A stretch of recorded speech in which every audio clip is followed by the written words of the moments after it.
اس پر بھی بات نہیں ہو سکتی. تو کہنے کا مطلب یہ ہے کہ ٹرمپ کی طرف سے جس قسم کی دھمکیاں بھی آئیں ایران نے کرنا وہی ہے جو وہ طے کر کے بیٹھا ہوا ہے. جی بالکل. بخاری صاحب ابھی آپ نے بڑی امپورٹنٹ بات کی طرف اشارہ کیا تھا کہ ڈونلڈ ٹرمپ کو اپنی مذاکراتی ٹیم کے اندر تبدیلیاں کرنی چاہیے، جبکہ at the same time Iran کے اندر سے اس طرح کی خبریں واقعی آ رہی ہیں کہ مجتبیٰ خامنہئی صاحب جو ہیں وہ اپنی مذاکراتی ٹیم کے اندر تبدیلیوں کا ارادہ رکھتے ہیں اور عباس عراقچی صاحب کو ریپلیس کرنا چاہ رہے ہیں. تو بخاری صاحب اس کے پیچھے کیا حکمت عملی دیکھ رہے ہیں آپ؟ کیا زیادہ ہارڈ لائنرز کو اب مذاکراتی ٹیم کا حصہ بنایا جائے گا؟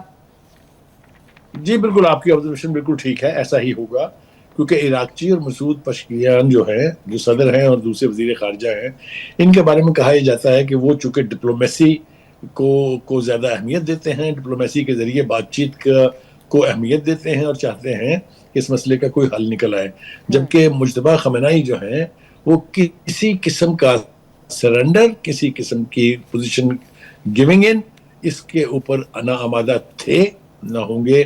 اور ان کی ان پالیسیوں کی جو کسٹوڈین ہے اس کا نام ہے Pasdaran, and Pasdaran are the hardliners in the Iranian society today.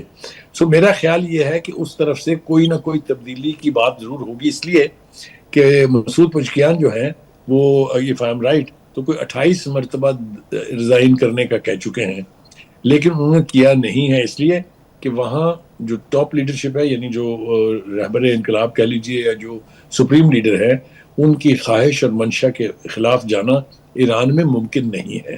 تو تبدیلی ضرور وہاں سے آئے گی، اور اگر تبدیلی آئی تو وہ جو جس ڈٹائی کا مظاہرہ ٹرمپ کر رہے ہیں، جس طریقے سے وہ نیتن یاہو کے ہاتھوں میں کھیل رہے ہیں، میرے خیال سے اس کو کاؤنٹر کرنے کے لیے ادھر سے بھی اتنے ہی لیکن بخاری صاحب ماضی میں ہم نے دیکھا کہ ایم او یو کے اندر ایران کی موسٹلی ڈیمانڈز جو ہے وہ امریکہ کو ماننی پڑی. یوں اس کو عالمی حلقوں میں دیکھا جا رہا تھا کہ امریکہ ٹیبل پر سرنڈر کر رہا ہے، تو یہی مذاکراتی ٹیم اتنی دیر تک لیڈ کرتی رہی ہے مذاکرات کو. تو اب تبدیلی کے پیچھے کیا مقصد ہے؟ کیا مجتبیٰ خامنہئی صاحب نے ارادہ کر لیا ہے کہ اب اس مسئلے کا سفارتی حل نہیں بلکہ عسکری حل نکلے گا؟ اس کے پیچھے دو باتیں جو ہے وہ ہو سکتی ہیں. ایک تو ان کا خیال یہ ہو شاید، یا وہ کنونس ہیں اس بات کے اوپر، کہ یہ جو مذاکراتی ٹیم ہے، کالیباف اس کا حصہ ہے، عراقچی اس کا حصہ ہے، یا مسعود پشکیان جو ہے وہ اس کا حصہ رہے ہیں، یہ ایران کا موقف جس طریقے سے پریزنٹ کرنا چاہیے وہ اس سے مطمئن نہیں ہے. اور دوسری بات یہ ہے کہ وہ یہ جانتے ہوئے کہ امریکہ جو ہے وہ ملیٹریلی ایران کو شکست نہیں دے سکا، ایران سے وہ ملیٹریلی جیت نہیں سکتا، لہٰذا ان کی خواہش یہ ہے کہ جتنی جلدی ممکن ہو ایک ایسا موقف اختیار کیا جائے کہ ٹرمپ کے پاس اس کو ماننے کے سوا کوئی چارہ نہ ہو. یہ صورتحال جو ہے یہ اب کب تک چلے گی اور کب تک یہ تبدیلی آئے گی اس کے بارے میں ابھی کچھ کہنا جو ہے وہ ممکن نہیں ہے، لیکن میں یقین سے آپ کو کہہ سکتا ہوں کہ اگر وہاں سے تبدیلی آئی تو وہ ہارڈ لائنر جو ہیں فرنٹ پہ آئیں گے، جس سے ٹرمپ ڈرتا ہے. اگر آپ کو یاد ہو کہ پہلی جو لیڈرشپ جس کو ایلیمینیٹ کیا تھا انہوں نے، اس کے بارے میں بھی ان کا یہی کہنا تھا کہ دے آر ہارڈ لائنر، وہ کسی کی بات سننے کے لیے تیار نہیں ہے. حالانکہ ایسا نہیں تھا. اگر میں آپ کو ریکال کراؤں تو جو علی خامنہئی تھے انہوں نے کبھی بھی ٹف سٹانس نہیں لیا تھا، وہ مذاکرات کے قائل تھے، مذاکرات کے اچھے راؤنڈ ان کے ہوتے ہی ہوئے تھے. لیکن چونکہ ادھر سے دوسری طرف سے جتائی کا مطالعہ کیا. بخاری صاحب پھر اس کے ساتھ ایران کے اندر یعنی ان کے انٹرنل پالیٹکس کے اندر جو لوگ امن کی بات کرنے والے تھے ان کو کتنا بڑا دھچکا لگ سکتا ہے؟ اور پھر جب ہم دیکھ رہے ہیں ایسی سچویشن میں کہ ایران کی معیشت وی آل نو کہ اس کے حوالے سے احتجاج پہلے بھی ہوتے رہے ہیں، کیا سچویشن ہے وہاں پر اکنامکلی، اور پھر ابھی ایک دفعہ پھر سے احتجاج شروع ہونے کی باتیں جو ہے وہ بھی گردش کر رہی ہیں، تو انٹرنلی کیا ایران کی عوام اس اپروچ کو ویلکم کرے گی؟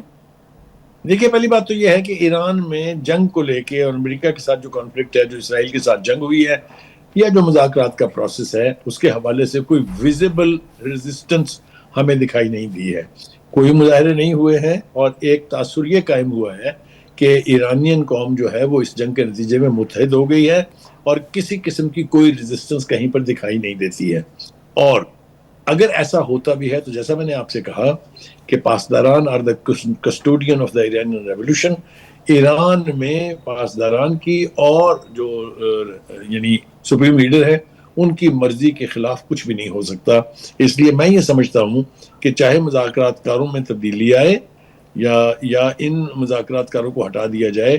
مقصد صرف یہی ہے کہ امریکہ کے ساتھ آئی ٹو آئی بات کرنی چاہیے.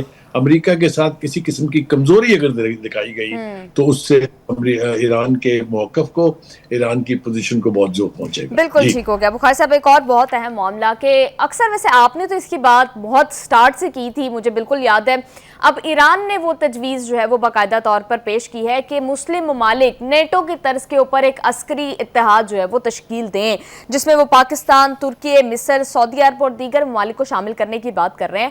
بخاری صاحب, فرسٹ آف آل آپ کو لگتا ہے کہ مسلم ممالک کے درمیان وہ یونٹی, وہ کامن گولز موجود ہیں کہ یہ عسکری اتحاد بن سکے؟ پہلی بات تو یہ ہے کہ ایسا کیوں سوچا جا رہا ہے, کیوں پہلی مرتبہ ان ملکوں نے اس قسم کے اتحاد کی بات کی ہے. تو اس کا میں واپس جاؤں گا اپنے اس موقف کے اوپر کہ امریکہ سے وہ دے آر ڈس اپوائنٹڈ. امریکہ نے ایران کی طرف سے ریئیکشن کے طور پر جو حملے ان کے اوپر کیے گئے, اس امریکہ کو اس کی کوئی فکر نہیں تھی, ٹرمپ کے پاس اس کے لیے کوئی ٹائم نہیں تھا. انہوں نے صرف اسرائیل کو پروٹیکٹ کرنے کے لیے پورا فوکس, پوری قوت جو ہے وہ وہاں صرف کیے رکھی. تو ایک تو ڈیجیکشن کہہ لیجئے, ڈس اپوائنٹمنٹ کہہ لیجئے, مایوسی, جو مرضی نام دے لیں, یہ جو خلیجی ممالک ہیں, جو خلیجی ریاستیں ہیں, ان میں ایک یہ فیلنگ تو موجود ہے کہ امریکہ نے انہیں بٹرے کیا ہے. اب امریکہ کے بٹرے کرنے کا مطلب یہ ہوا کہ اب وہاں پر نئی سوچ جو ہے وہ ابھر رہی ہے. سوری, اس نئی سوچ میں ابتدا کہاں سے ہوئی ہے, ہمیں وہ دھاگا پکڑنا پڑے گا جہاں سے شروع ہوا تھا. سب سے پہلے ایک انقلابی تبدیلی یہ آئی کہ سعودی عرب نے پاکستان کے ساتھ ایک ڈیفنس پیکٹ کر لیا, اور وہ امریکہ کی اجازت, مرضی, منشا یا اس کے علم کے بغیر کیا. This was the starting point. اس کے بعد آپ نے دیکھا کہ سعودی عرب نے حال ہی میں انہی چند دن پہلے یہ تجویز فلوٹ کی ہے کہ اس خلیجی ممالک میں, خلیجی یعنی خلیج کے اس علاقے میں جو ممالک رہتے ہیں ان کے ساتھ مل کے ایک سیکیورٹی اتحاد بنایا جائے, لیکن اس میں ایران شامل نہیں ہے. تو میرے خیال سے اس کو اینٹیسپیٹ کرتے ہوئے ایران نے ایک تجویز دی ہے کہ صرف خلیجی ممالک نہیں, اس کے اندر دوسرے مسلم ممالک بھی شامل ہوں, جس میں ترکی اور پاکستان کا خاص طور سے نام لیا گیا ہے. لیکن بخاری صاحب, یہ ممالک تو آپس میں ہی ان کے اختلافات موجود رہے ہیں, اور پھر شاید یہ مذہب کی جنگ نہیں, جیو پولیٹکس بہت زیادہ رول پلے کر رہی ہے اس خطے کے اندر. تو پھر آپ کو لگتا ہے کہ ایسے میں مذہب کی بنیاد پر, یعنی مسلمان مل کر ایک اتحاد بنا لے, دس ول ڈو اینی تھنگ؟ میں آپ کو اس کا پیرلل ڈرا کر کے بتاتا ہوں کہ نیٹو میں کیا تھا. نیٹو میں ایسے ممالک تھے جن کی آپس میں نہیں بنتی تھی, بے پناہ اختلافات تھے, چاہے وہ جرمنی اور برطانیہ ہوں, چاہے وہ فرانس اور برطانیہ ہوں, لیکن اس کے باوجود انہوں نے ایک ملٹری اتحاد بنایا اور اس نے ان کو وہ ریکوائرڈ پروٹیکشن فراہم کی جس کی انہیں شدید ضرورت تھی. تو کہنے کا مطلب یہ ہے کہ مختلف سٹانس رکھنے والے ممالک ایک دوسرے کے ساتھ مسائل ہونے کے باوجود بھی اسلامی ممالک جو ہیں وہ اس قسم کا اتحاد بنا سکتے ہیں. اور میں آپ کو ایک بات بالکل ایمانداری سے کہہ رہا ہوں کہ اس قسم کے اتحاد کی چونکہ گفتگو شروع ہو گئی ہوئی ہے, تو ذرا جا کے آپ دیکھیں کہ جو امریکن پلانرز ہیں یا جو ویسٹرن پلانرز ہیں, they are having sleepless nights. اگر یہ ہو گیا تو سب سے پہلے تو امریکہ کی چھٹی ہوگی اس سے پہلے. آپ ذرا تصور کیجئے, how will America bear it, how will America tolerate it. تو میں ایمانداری سے اس پلیٹ فارم سے تمام مسلم لیڈرشپ سے یہ درخواست کروں گا کہ خدا کے لیے اپنے وسائل کو, اپنے مین پاور کو, اپنی وار مشین کو ایک پلیٹ فارم پر لائیے. You can rule the world. بالکل ٹھیک ہے بخاری صاحب, لیکن ایران اس طرح کے عسکری اتحاد بنانے کی خواہش کا اظہار کر رہا ہے, لیکن ایٹ دا سیم ٹائم ہم دیکھ رہے ہیں کہ مڈل ایسٹرن کنٹریز تو ایران کے سارے انفلوئنس کو, جو ہیجمنی ایران خطے کے اندر کریٹ کرنا چاہ رہا ہے, اس کو بریک کرنے کی پلاننگ کر رہے ہیں. یعنی ابنۂ ہرمز, جس کو ایران نے ایک اکنامک ویپن کے طور پر استعمال کیا اس جنگ کے اندر, اس کے آلٹرنیٹ راؤٹس, آلٹرنیٹ پلانز بنائے جا رہے ہیں. کویت ہو, سعودی عرب ہو, وہ چاہے یو اے ای ہو, وہ نئے راؤٹس بنانے کی باتیں کر رہے ہیں, نئی پائپ لائنز بنانے کی باتیں کر رہے ہیں. دیکھیے, پہلی بات تو یہ ہے کہ عرب ممالک کو اور خلیج کے ممالک کو جو سب سے بڑا خطرہ تھا ایران سے, وہ یہ تھا کہ کہیں یہ اپنا ریولوشن جو ہے اس کو ایکسپورٹ کرنے کی کوشش کر کے ہمارے ملکوں میں بے چینی یا تصادم جو ہے اس کی کیفیت پیدا نہ کر سکے. ایران کی لیڈرشپ نے انتہائی دانشمندی سے اس حوالے سے گفتگو کرنا ہی چھوڑ دی ہے.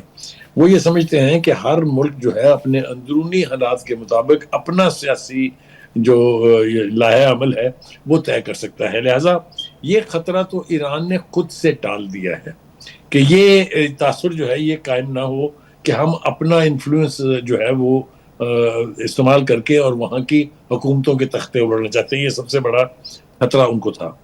دوسری بات یہ ہے کہ ایران نے بھی اب سبق سیکھ لیا ہے کہ تنہا وہ اس قسم کا تجربہ دوبارہ نہیں کرنا چاہتا کہ پوری دنیا ایک طرف کھڑی ہو اور ایران اکیلا جو ہے یونائٹڈ اسٹیٹس کے ساتھ متھا لگا لے یا اسرائیل کے ساتھ متھا لگا لے. ان کی بھی خواہش، ان کے اس خواہش میں سب سے بڑا پوائنٹ یہ ہے کہ اس خطے کے ممالک کو اپنا دفاع خود کرنا چاہیے. وہ قطعاً یہ نہیں کہہ رہا ہے کہ میں آپ کے دفاع کے لیے آؤں گا. وہ یہ کہتا ہے کہ تمام ملک اپنا سیکورٹی پلاننگ تو کرے کہ وہ خود سے اپنے آپ کو جو چیز چاہیے ہوگی، کیا ہوتی ہے، ملٹری ٹریننگ چاہیے ہوتی ہے، ٹیکنالوجی چاہیے ہوتی ہے، وسائل چاہیے ہوتے ہیں، مین پاور چاہیے ہوتی ہے. بتائیں اس میں مسلم ورلڈ میں کس چیز کی کمی ہے؟ بخاری صاحب ابھی ایران نے دیکھا، ہم نے اس جنگ کے اندر جنہیں بھی آپ سے بات بھی کری تھی کہ ایران نے اکنامک ویپن کے طور پر استعمال کیا اسٹریٹ آف ہارموز کو. اگر یہ آلٹرنیٹ راؤٹس بن جاتے ہیں، یہ کامیاب ہو جاتے ہیں، تو پھر ایران کی جو ہیجمنی ہے یا پھر جو ایران نے کی اس جنگ میں فتح کی ریزن تھی اسٹریٹ آف ہارموز، وہ تو ختم ہو جائے گی. ایران کس حد تک ولنریبل ہوگا؟ پہلی بات تو یہ ہے کہ یہ اس قسم کے آلٹرنیٹ روٹس جو ہیں وہ اتنی جلدی نہیں بنتے ہیں، یہ مہینوں نہیں سالوں کی بات ہے. دوسری بات یہ ہے کہ اگر وہ یہ بنا بھی لیتے ہیں تو یہ نکلے گا کہاں؟ یہ جا کے نکلے گا بحر احمر کے باب المندب میں. تو وہاں تو پھر اینٹی امریکہ فیلنگ کے لوگ جو ہیں حوثیوں کی شکل میں موجود ہیں. تو کہنے کا مطلب یہ ہے کہ یہ خواہش ہو سکتی ہے، کاؤنٹر کرنے کے لیے دھمکی ہو سکتی ہے، لیکن اس پر عمل درآمد کے لیے بے پناہ وسائل اور بے پناہ ٹائم چاہیے ہے. لیکن کر لینے کی صورت میں بھی ان کو 100% گارنٹی میسر نہیں ہوگی. ٹھیک، بالکل ٹھیک ہو گیا. بخاری صاحب آپ سمجھتے ہیں کہ نتیجے میں ایران ریجنل پاور بن کر ابھرے گا؟